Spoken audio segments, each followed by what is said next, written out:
Welcome back to Myth Detective. We've cleared Hades of being an ambitious villain, but what about his kingdom? The Underworld. The name itself conjures images of fire, demons, and eternal torment. A place of pure evil. But what if this, too, is a lie? What if the Underworld of the Greeks was not a place of profound order, justice, and even peace? Today, we don't just investigate a god. We investigate his entire realm to debunk the greatest misconception of all. The modern accusation is simple. Hades rules over hell, a singular place of fire and brimstone, where all souls go to be tortured by demons. This image is powerful, terrifying, and completely wrong. It's the result of centuries of cultural blending, where the complex Greek afterlife was flattened and merged with the concepts of Christian theology. The real underworld was not one place, but many, and most souls who went there were not punished at all.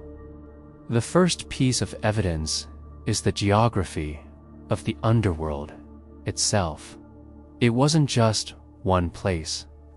After crossing the river Styx, souls were judged and sent to one of three main destinations.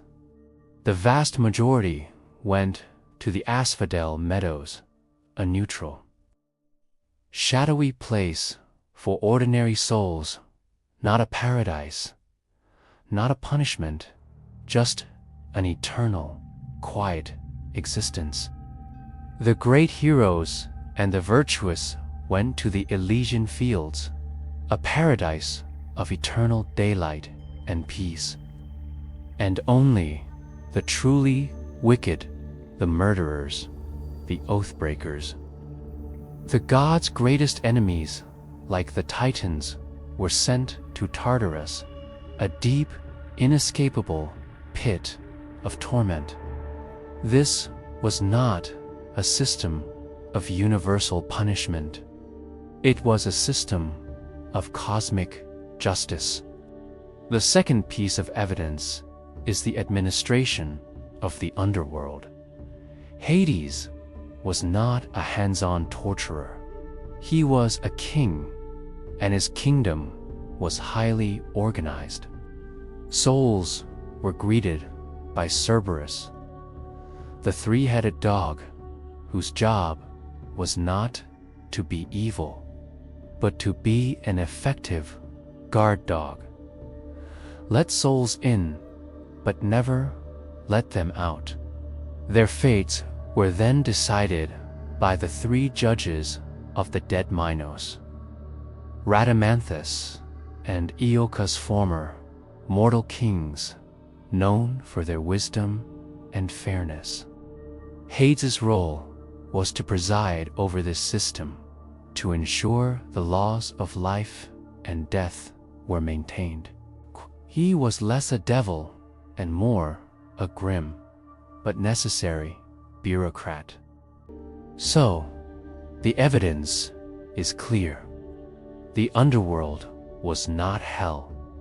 It was a complex, orderly, and just system designed to manage the end of life.